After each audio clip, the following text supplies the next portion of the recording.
Glad you're here tonight. It's a privilege for me to get to close out our teaching series, Power Struggles. And tonight we're going to talk about how do we respond when life is not fair. What an easy topic that I'm going to be talking about, So I have a niece that now she's a little older, but when she was younger, I used to go buy gifts for her birthday. And the first one, and I remember I called her mom and I said, hey, can you give me some guidance on what type of a gift I can buy for my niece? And she gave me guidance and ideas of what to buy. I'm like, okay, great, thank you, that's great. But then she said, but also you have to buy 2 more gifts. And I'm like, what do you mean? You remember that your niece has 2 little nephews.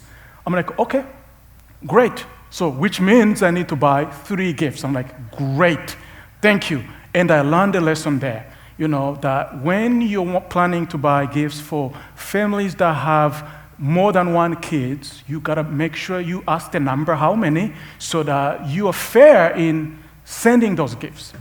If a family has 2, at minimum we buy 2 gifts. If a family has 3, at minimum we buy 3. If a family has 5 kids, you gotta make sure how many kids do you have so that I can buy 5. If a family has 9, what do?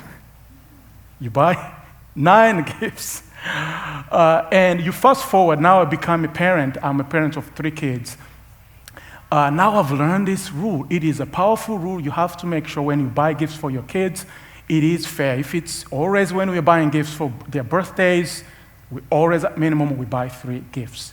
And last week something interesting happened. I brought my youngest son, Itai. For the first time, he went to the nursery room. And at the end, usually when you're there for the first time, they give you a gift. And then we grab the gift, great, they're ready to go home, and my son and my daughter, they're watching that. Daddy, what is that? I said, it's a gift they got for Itai. It's like, okay, what about us? I'm like, well, you guys been coming many times, but your brother the first time, let's celebrate. They're like, okay. And last night, I was trying to get my 2 older kids to feed themselves. Parents with the little kids. Do we have parents and the little kids here? When I see a hand, great. So when you want to teach them how to feed themselves, it's a battle. You fight with them. And last night, I told them, hey, listen, if you feed yourself and you finish your food on your plate, I'm going to give you a gift. You know what they did? They didn't feed themselves. But at the end, they came to me. They're like, where is the gift? And I said, no, there is no gift, because I want to be a parent who's trying to honor the words that I say. And my son started crying. He's like, Daddy, he cried for almost 20 minutes. I'm like, hey, you didn't finishing your food. That's why I didn't give you a gift. And then he brought up what happened last week. He's like, remember we went to church, and at the end, my little brother Itai got the gift. Where is my gift? Daddy, what about me? Pretty much he was saying last night, Dad, you're not fair. Try to be fair here, And it's really interesting that he came to the previous service, and then I was taking him, we finished the service, he kept telling me, Daddy, where's the gift? Where's the gift? You can really see that he keeps thinking about it. Daddy, I want you to be fair. Get me a gift as well. But really what it does reveal, it shows that there is something in us to want things to be fair. Because when things are not going according to our expectations, what do we say? It is not fair. That's what we say. We see that happening. We live in a world where unfairness is really common. People treat us unfairly. We do to others the same. We see unfairness in our workplaces, in our communities, in our schools, even in our own homes. And when we look around, you look at the unfairness and injustice happening, you're like, well, this is not fair. Think about kids that are living in war-torn countries. Myself, I'm originally from Rwanda, and I witnessed what war looked like, the genocide against the Tutsi. I was 6 years old, and we lost a lot of people in a span of 3 months, and 1 million people died. And then as you grow older, you ask yourself, where was God? This was not fair. Think about what's happening in Sudan, in Myanmar. Think about what's happening in Ukraine, the Middle East. And when you're watching the news, you can't just help but say, this is not fair when you see kids dying and people trying to find their loved ones or people crying. What about families that are struggling from natural disasters? We know what happened, like the Hurricane Helen in Florida and North Carolina. The last time I checked, 215 people have already died. And when you watch that, you're like, man, this is not fair to see people lose their homes and their loved ones. It's something that is so common that it can't help to have your heart broken. What about concentration camps? People who are like political prisoners. When we see these nations that take people, they are targeted because of what they believe, and they put them in these concentration camps and they torture them. If you read the history of the Jews, we know what happened, the Holocaust. These Jews were put in these concentration camps and they were killed and tortured. And when you read the history, you're like, my goodness, how come do we get to this level where people are suffering this way? What about poverty across the regions of Africa, where I come from? Listen, Africa is one of the best continents. We have like massive resources. But when you see the poverty there, people can't meet their basic needs, drink and food and the shelter, it breaks your heart. So usually what happens, because life is not fair, we see in many, many instances, and many of you here tonight, I know you can attest to that. You feel angry, you want to retaliate, sometimes you want to be consumed by fear. How many of you, by a show of hands, you said once in your lifetime, you said, it is not fair? Let me see your hands. The hint is everybody should raise their hands because we have seen it. But tonight, I want us to wrestle with this question. How are the followers of Jesus Christ are supposed to respond to unfairness in our world, or sometimes in our own lived experiences? We're talking about power struggles. We see divisions and violence. And I just want to give you a little summary of where we have been the last few weeks. Week 1, we spoke about Jesus being above all authority, above all power, and above all political parties. Week 2, we spoke about the struggle we have of thinking about what am I going to eat tomorrow, the power of worry and anxiety. How can we live free from worries and cares of this life? Week 3, last week, our spiritual formation pastor, Mandy Santos, she spoke about how can we give up our lives to follow the only one who matters, with Jesus Christ. All of us here, we follow somebody, but Jesus is the only one who can satisfy the longings of our souls. So if you didn't get a chance to hear these messages, we have it on YouTube. Go back to watch these. But tonight's message, we're just going to focus on how do we respond when life is not fair. I just want to talk about a little bit about the misconception that we do have, especially when we think about following Jesus and fairness. Sometimes we think that if I follow Jesus, things are going to get a little easier. Things are going to get better.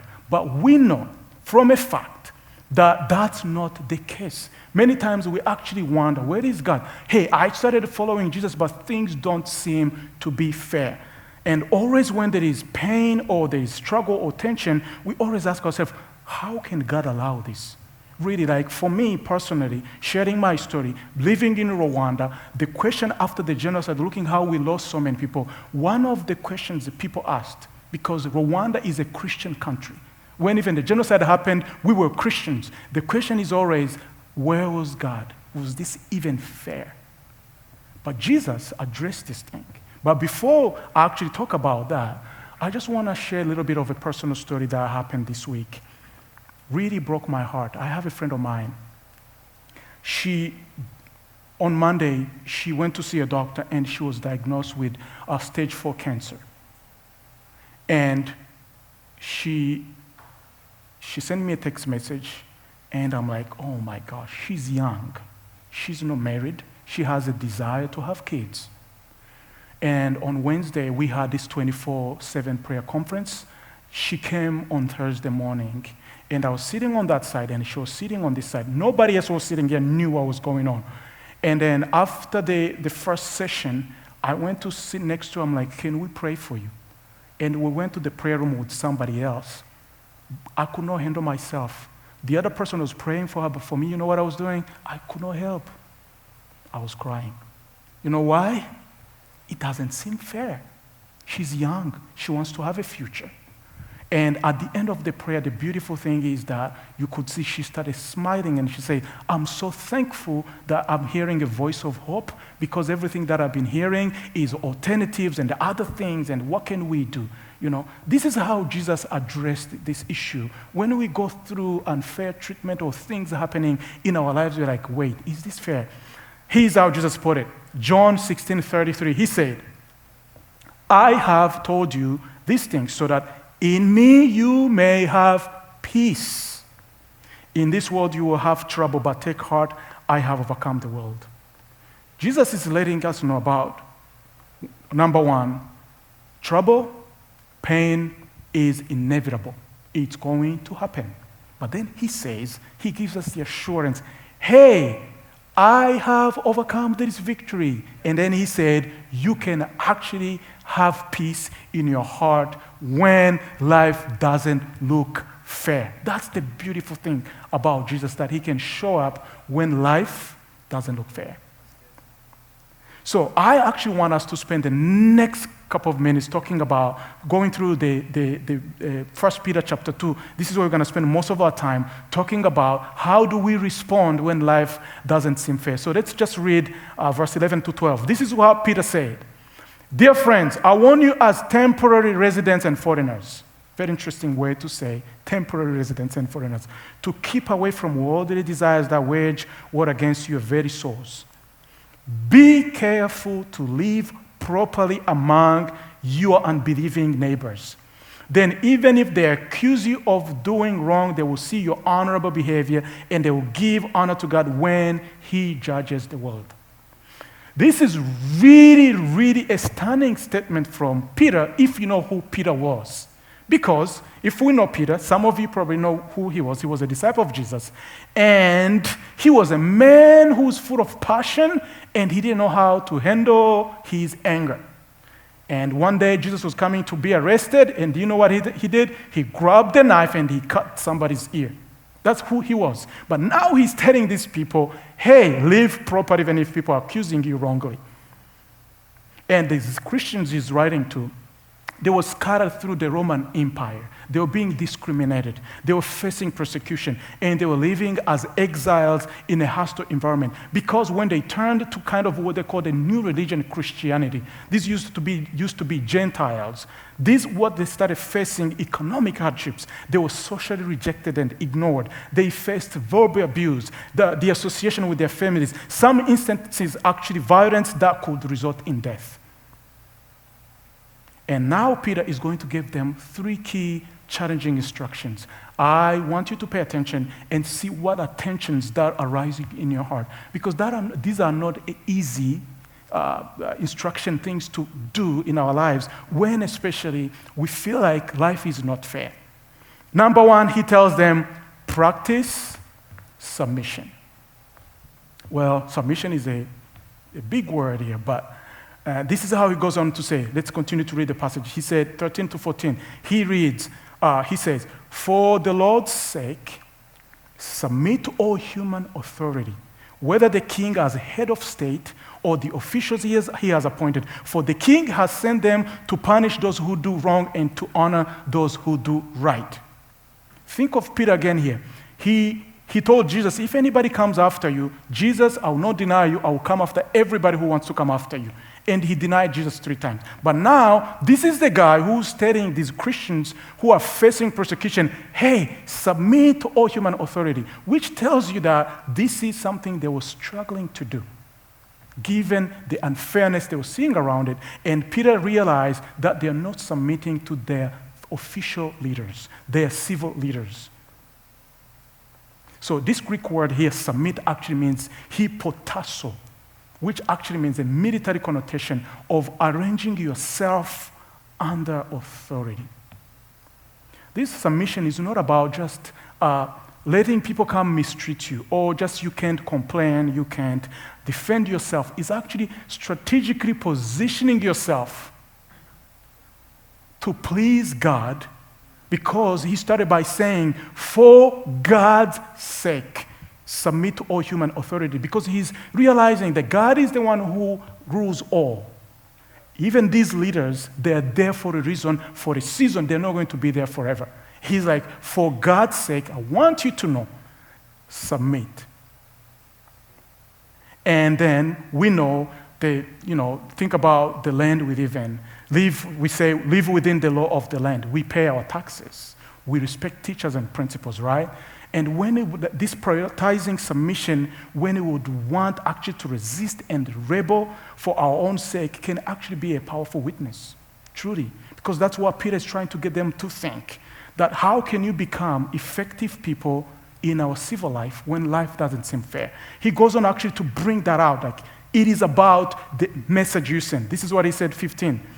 It is God's will that your honorable life should silence those ignorant people who make foolish accusation against you, to silence them if you live an honorable life. And then 16, this is a very interesting verse as well. He said, for you are free, you've received freedom, yet you are God's slaves. So don't use your freedom as an excuse to do evil. Here, notice the willingness here to submit, to subject under Jesus Christ and then under his lordship.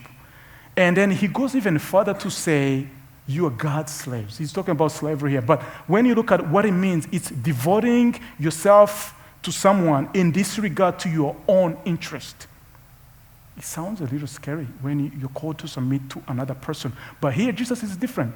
We're talking about someone who gave his life for all of us, and someone who can work all things together, even if it makes no sense. It is actually an invitation to live a better life than what I would if I held everything under my own control. We'll have control, right? And we'll have freedom. When I came to the USA in 2008, one of the things I wanted so bad was to get my driver's license, because back home, it's not easy to get a driver's license. And when I got my driver's license, I was so excited. And what ended up happening, I enjoyed the highways, driving through them, and I broke all the rules. And I'm telling you, I was a reckless driver, but I enjoyed it. Look, and I would just let my mom and my brothers back home, hey, look, I'm enjoying the highways, United States. I have so much freedom. Guess what happened? I began to receive fines, being pulled over many times. And you begin to suffer the pain of paying. You know what? It forces you to submit. I'm like, you know what? I have to rethink how I drive. Yes, it is for my safety, but I want to enjoy, have freedom, have control of how I drive. You fast forward, I moved to the Bay Area. I started driving Uber. If you're driving Uber, some of you know, like, the one thing that you have to make sure is that the passengers should feel safe. And when the passengers feel safe, they're going to give you a good tip. If they give you a good tip, they're going to give you a good rating, and you make money, right? So I come and I start driving, but then I had already developed some habits. But then often you will get like a notification that, hey, a passenger said that they didn't feel safe when you're driving. Listen, it does affect your tip, and also it affects your rating. And then that made me really think. I'm like, hey, I just want to make money here, but for the sake of the safety of my passengers, I choose to submit, live within the rules, and drive safe. And you know what happens? The blessing comes when we submit. I started getting good tips, good rating, and I made good money, right? So the point here is, there is actually a blessing that comes when we practice submission. Truly, there is a blessing that comes no matter how hard it might seem in the moment. We have to control things, especially when things are not going our way. We just even want to increase the way we control things. But my personal experience, what I have seen, there's so much power, especially as followers of Jesus. There is a freedom that comes when we surrender. It is a powerful principle in the kingdom of God. There's so much you will never learn about God. There's power that you will never experience until we learn to surrender, to submit, to do things God's way. So, that's not easy. Practicing what? Submission.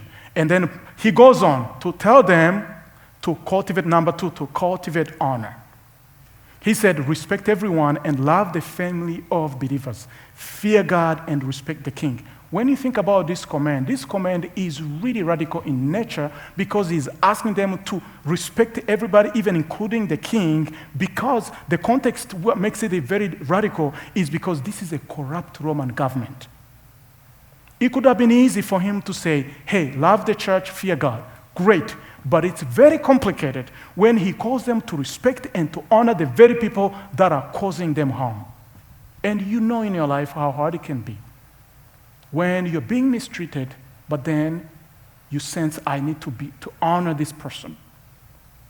So, as I mentioned, Peter, he's thinking about the impact. He's thinking about the doors that can be opened when we're actually practicing, we cultivate honor. Peter is really, really thinking about winning the person, not the argument.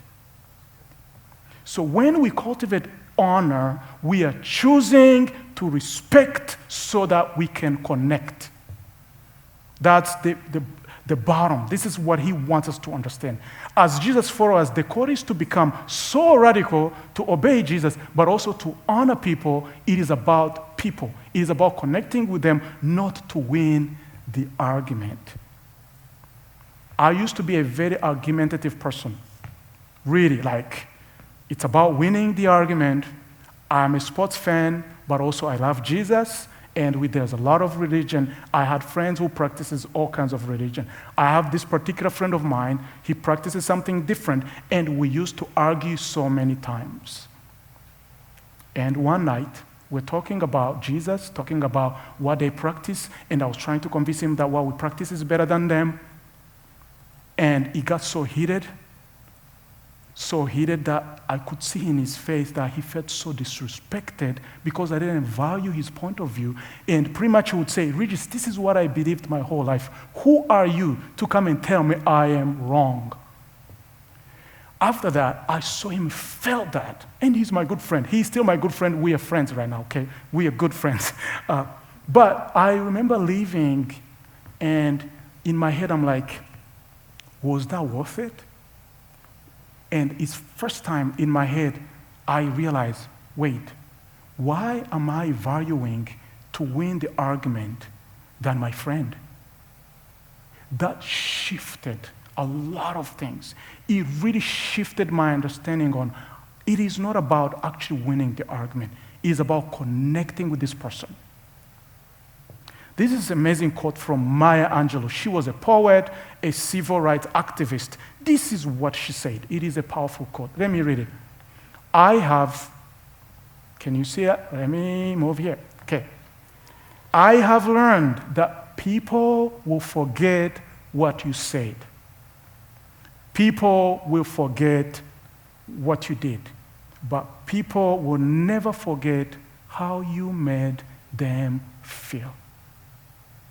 Think about that. The essence of cultivating honor lies in the fact that we spend the majority of our times interacting with people. We are relational human beings. You cannot live life by yourself. You need people. But the point here is that what matters most goes beyond what you say or your action, is actually what you do, what you say made people feel, what it makes people feel. When people come around us or around you, think about your context where you are right now in season. Do people feel respected or disrespected? Do people feel listened to or not? Do people feel included or left out? Next month, we have a presidential election. We're going to know who's going to win. This is really an important time for us to cultivate honor, even though there are deep disagreements. This is not the easy instructions Peter is giving. Practice submission, cultivate honor, and number 3, this is the hardest one, the most difficult instruction that Peter gives. Model endurance. What this means is that we might need to suffer to serve. Let's read from 18, pick up from verse 18 to 21. This is what he said. You who are slaves must submit to your masters with all respect. Do what they tell you, not only if they're kind and reasonable, but even if they are cruel. Oh, gosh. For God is pleased when, this is a strong verse, God is pleased when, conscious of his will, you patiently endure unjust treatment. Of course, you get no credit for being patient if you're beaten for doing wrong. But if you suffer for doing good and endure patiently, God is pleased with you. For God called you to do good, even if it means suffering, just as Christ suffered for you. He is your example. You must follow in his steps. The key here is to embrace a life that is so focused in pleasing God that the way you see everything is about, am I pleasing God? I know this is really a hard verse when he said, for God is pleased when you patiently endure unjust treatment. But then the beautiful thing about this whole thing, he said, listen, learn from Jesus. He is your example. He is the one who suffered. He devoted his life. He became the model, the pattern, a format on how to respond when there is injustice. And we know we get to enjoy the relationship we have with Jesus, which is the most important relationship we'll ever have. Really, when you come to know him, your life can never be the same. No matter what happens around you, your life can never be the same. But for us to be able to enjoy this relationship, Jesus had to suffer. He paid a really high price so you and I can enjoy this relationship. So if you were to assess yourself, how you deal with pain and discomfort or suffering, what will come to your mind? Does it mean God isn't present when you're going through pain? Is that what comes to your mind? Do you run when there is pain or discomfort? Do you cancel people because you didn't like what they said? Do you quit your job because it's simply hard to do? In his book, Leadership Pain, author Samuel Chand, he's talking about the cost that comes when we're serving, the cost that comes when we're leading. He said, if you're not hurting, you are not leading. He's making the case that you will grow only to the threshold of your pain. Think about that. You will only grow to the threshold of your pain. In fact, it is through these things that God develops us. If you run and escape suffering, you're really missing out on the potential of your impact. There's power in it to stay in it with God's strength. One person who truly demonstrated in the recent history that we know is Martin Luther King Jr., what he did with the movement. We all are familiar with the I Have a Dream speech where he said people would be judged by their content of their personality, not by their color. We know that, we've heard of that many times. But he faced a lot of challenges because of that vision. And this is what he said. He said, the ultimate measure of a man is not where he stands in moments of comfort and conveniency, but where he stands at times of challenge and controversy.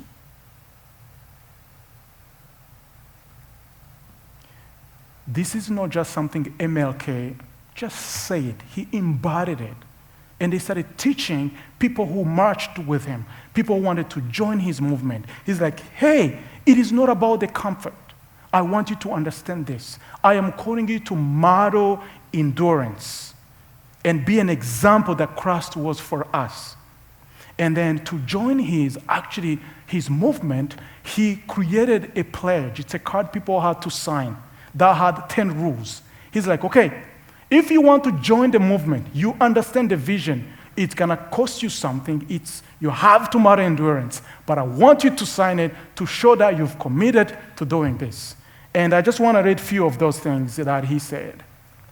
I love what he said at the top. He said, I hereby pledge myself, my person and body, to the non-violent movement. Therefore, I will keep the following 10 commandments. I'm going to read a few of those. Number 1, meditate daily on the teachings and life of Jesus. Number 2, remember always that the non-violent movement seeks justice and reconciliation, not victory. Interesting. Then he said, walk and talk in the manner of love, for God is love. Number 4, pray daily to be used by God in order that all men might be free. 5, sacrifice personal wishes in order that all men might be free. Let me just read 7. Seek to perform regular services for others and for the world. But at the top of it, the first one, you could see someone who had truly, truly embraced the teachings of Jesus, and is like, the only way to model endurance is to learn what Jesus has done, but I want the people that are mobilizing, the people that I'm calling out to be part of this movement, to truly learn what it means to model endurance. It's not easy to do. Every time I think endurance, I'm thinking about working out. Listen, one of the things that I do every time I get on social media and I see people who are consistent, and one of them is sitting in this room, I don't want to point out to that individual, you get a good jealousy in your heart. You're like, oh man, I wish I can be able to do this too. But the one reason why I don't really exercise often is because I need to model, I need to endure. And sometimes you do it 1 day, 2 days, you're like, oh man, I'm giving up. Yeah, but modeling endurance from within. I'm using an example of working out, but something deep within in our souls. When we are living for something greater than ourselves, really there is power in it when we don't run away and we stay with it and we push through. So let's get practical now as we wrap our time together. I want you, with these 3 practices that we have already mentioned, I want you to write down one that you want to practice this week. Number 1, we said practice submission. Think about, identify authority figures like your manager, your boss, somebody who's there, like you report to. Find a way to support their goals this week, even though sometimes you think they mistreat you. Number 2, cultivate honor. If maybe that's you for you. Choose someone you disagree with politically or personally. Commit to speaking respectfully about them, actually for the next month. We know what's coming up. This is a proper time to truly honor somebody. And I have friends on both sides. And there is one that came this morning, and I said, hey, how was this message? He's like, it was okay. And then I said, he said, I didn't learn really anything. But I know which side he is politically. And I'm like, but you can try to cultivate honor a little bit. He's like, no way. That's what he said. But he's my good friend. We always make jokes. But hey, find that person and then try to cultivate honor. Train yourself to do it. Number 3, model endurance. When facing unfair treatment, ask yourself, how can I use this situation to demonstrate the love of Christ? I'm thinking about my friend that I told you this, who came this week. She's battling with stage 4 cancer. What does it look like? As I was going through this, I'm like, there is a long journey ahead of her. But can she show the love of Christ as she goes through this? Think about yourself where you are. Rather than seeking escape, how can you use whatever is happening as an opportunity for you to serve? Hey, God, by your strength, I think I can model endurance. Let me close out with the way Peter closes out the chapter by pointing us to Jesus as the only one who's the ultimate, who really, really lived this out. And Peter is going to be quoting the prophet Isaiah. And I just want to read what he said, 22 to 25. This is how he closes the chapter 2. He's talking about he never sinned. This is Jesus. Nor ever deceived anyone. He did not retaliate when he was insulted, nor threaten revenge when he suffered. He left his case in the hands of God, who always judges fairly. He personally carried our sins in his body on the cross so that we can be dead to sin and live for what is right. By his wounds, we are what? Healed. Once you are like sheep who wandered away, but now you have turned to your shepherd, the guardian of your souls. Isn't it beautiful that we have an example? Somebody who lived this life. Maybe tonight you're here, you've never made that decision to follow Jesus. You look at all of this, you're like, hey, I'm going through the same, but I don't know if I have the strength. Where do I begin? I want to encourage you to take that step of saying yes, because we cannot do this without his help. If it is you tonight, you just say, hey, Jesus, I want you in my life. But for everybody else, think about our church and what would it be if we're practicing these principles. Think about our workplaces with the employees who are really committed to honor our bosses and do it with excellence. Think about envisioning our neighborhood filled with people who understand what it means to respect each other, not focusing on winning the argument, despite the deep disagreements you might have. Think about that neighborhood, what it looks like. Imagine the impact it would have if we learned what it means to model endurance. And we do it with grace and purpose, even though it's painful. You just want to point people to Christ through your action of enduring. This is really, when we do that, we create this vibrant community that can truly bring change.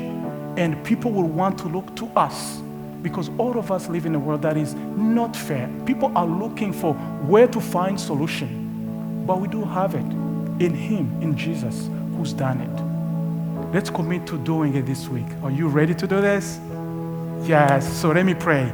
God, we thank you so much for your love and your mercy. Thank you for loving us. Thank you for setting an example of how to practice submission, how to cultivate honor, how to model endurance. You've suffered for us.